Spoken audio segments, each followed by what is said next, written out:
जय हिंद। स्वागत है आप सभी का हमारे स्टडी अड्डा हरदोई चैनल में।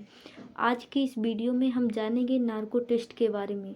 नार्को टेस्ट क्या होता है और ये कैसे किया जाता है, इसके लिए इंजेक्शन कौन सा यूज होता है और कौन करता है, इसके अलावा इसको लेकर के कानून क्या है, इन सभी टॉपिक पर आज मैं बात करूंगी।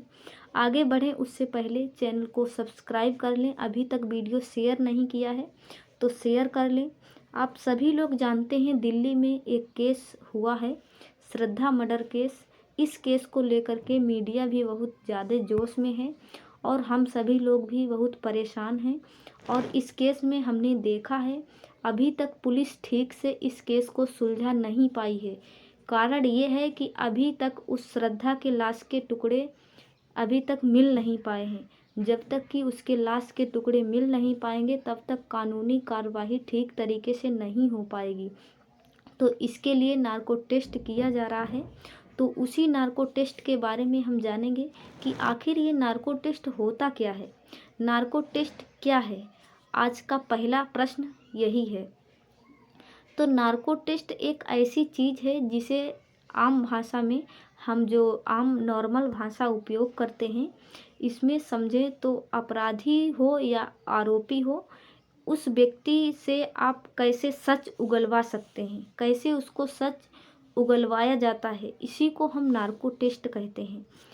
अब इस केस में बहुत ज़्यादा चांस है, संभावना होती है कि वो व्यक्ति सच बोलेगा। क्यों, कारण क्या है? तो नार्को टेस्ट में अपराधी के साथ क्या किया जाता है, अगर हमें पता लग जाए कि तो हम पूरी जानकारी इसके बारे में समझ सकते हैं। तो क्या किया जाता है इस नार्को टेस्ट में? तो नार्को टेस्ट में अपराधी को दवाई दी जाती है। इस दवाई को खाते ही इंसान जो दिमाग में है इंसान का, वो एक्टिव दिमाग पूरी तरह से सुस्त अवस्था में चला जाता है। या तो इस दवाई को खिलाया जाता है या इंजेक्शन के द्वारा इसको ब्लड में मिक्स किया जाता है, या फिर और भी तरीके हो सकते हैं। तो इन तरीक़ों से किसी भी प्रकार से आपके शरीर में दवाई पहुंचा दी जाती है। तो जैसे आप लोग देखते होंगे कभी कभी हम शराब जब ज़्यादा पी लेते हैं तो दिमाग आउट ऑफ कंट्रोल हो जाता है, किसी को भी गाली गलौज देने लगते हैं।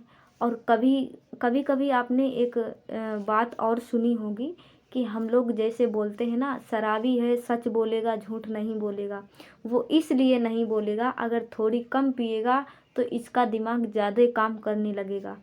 आपने देखा होगा इंग्लिश नहीं भी आती है किसी को तो इंग्लिश बोलना शुरू कर देता है, लेकिन अगर किसी को ज़्यादा पिला दी जाए तो वो नाली में पड़ा हुआ है तो वो नाली में पड़ा रहेगा, क्योंकि उसने जितनी शराब पी है उस दिमाग में उसका असर ज़्यादा है। और अब उसकी सोचने समझने की क्षमता कम हो चुकी है।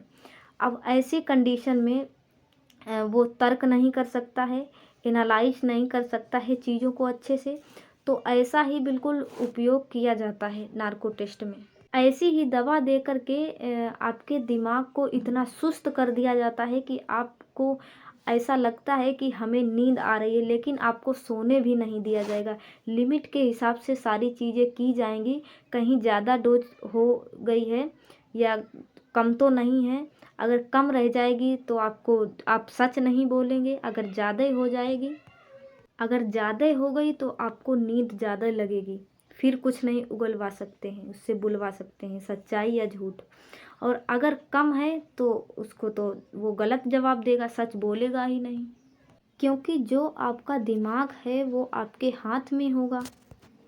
लेकिन डॉक्टर वगैरह जो होते हैं वो अपने हिसाब से चेक करके, हर व्यक्ति का अलग अलग जो है रूटीन होता है, किसको कितना उपयोग में लाया जा रहा है। ये कोई नशेड़ी है, शराब पिए है तो उसे ज़्यादा डोज दी जाएगी, कोई नॉर्मल सिंपल व्यक्ति है तो उसको कम डोज दी जाएगी।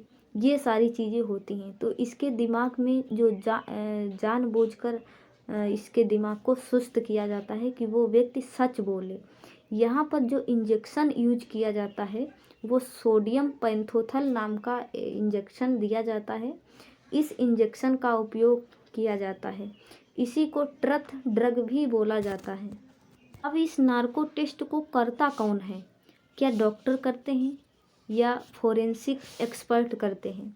तो हर संभावना में अलग अलग लोग करते हैं। डॉक्टर भी कर सकते हैं, फोरेंसिक एक्सपर्ट भी कर सकते हैं।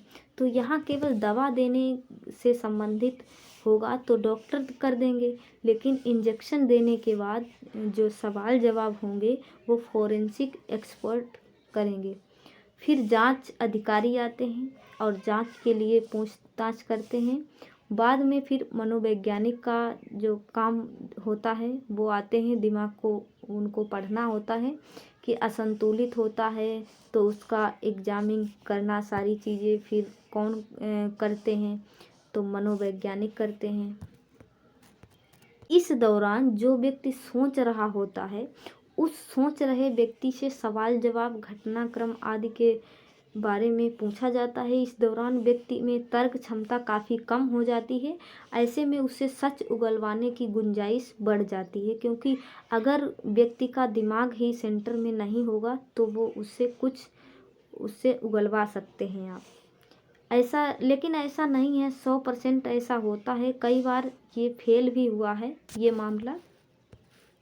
तो अक्सर ये क्राइम के मामलों में झूठी कहानी बनाई गई होती है, तो उसे स्थापित करने के लिए कई बार और झूठ बोलने पड़ते हैं, जिससे व्यक्ति ज़्यादा दिमाग लगाने लगता है। लेकिन जब दिमाग शिथिल होता है तो उससे सच निकलवाना ज़्यादा आसान होता है, क्योंकि उसका दिमाग जो है वो अर्ध निद्रा में है, थोड़ा सो रहा है, जाग भी रहा है, तो उससे आप सच उगलवा सकते हैं। अक्सर जो लोग होते हैं वो अर्ध बेहोशी के समय वो ज़्यादा घुमा फिरा कर बातें नहीं कर सकते हैं, तो उनका झूठ मनोवैज्ञानिकों के द्वारा पकड़ा जाता है। इसके लिए नार्को टेस्ट के लिए अब कानून क्या क्या है? तो नार्को टेस्ट को लेकर के वर्ष 2010 में केजीवाला कृष्णन की जो 3 जजों की खंडपीठ ने कहा था कि जिस व्यक्ति का नार्को टेस्ट या पॉलीग्राफ टेस्ट किया जाता है उस व्यक्ति से सहमति जरूरी है। तो इसलिए सीबीआई या अन्य एजेंसी को नार्को टेस्ट के लिए कोर्ट में से परमिशन लेना बहुत ज़रूरी है। जब तक कोई कोर्ट परमिशन नहीं कोर्ट से मिलेगी, ऐसा नहीं है कि कोई भी पुलिस ले जा करके आपका नार्को टेस्ट करवा देगी, ऐसा नहीं हो सकता है। तो ये सारी जानकारी थी। आई थिंक आपको ये अच्छी लगी होंगी। अगर अच्छी लगी हो तो वीडियो को शेयर करें और हमारे चैनल को सब्सक्राइब करें। मिलते हैं नेक्स्ट वीडियो में, तब तक के लिए जय हिंद, वंदे मातरम।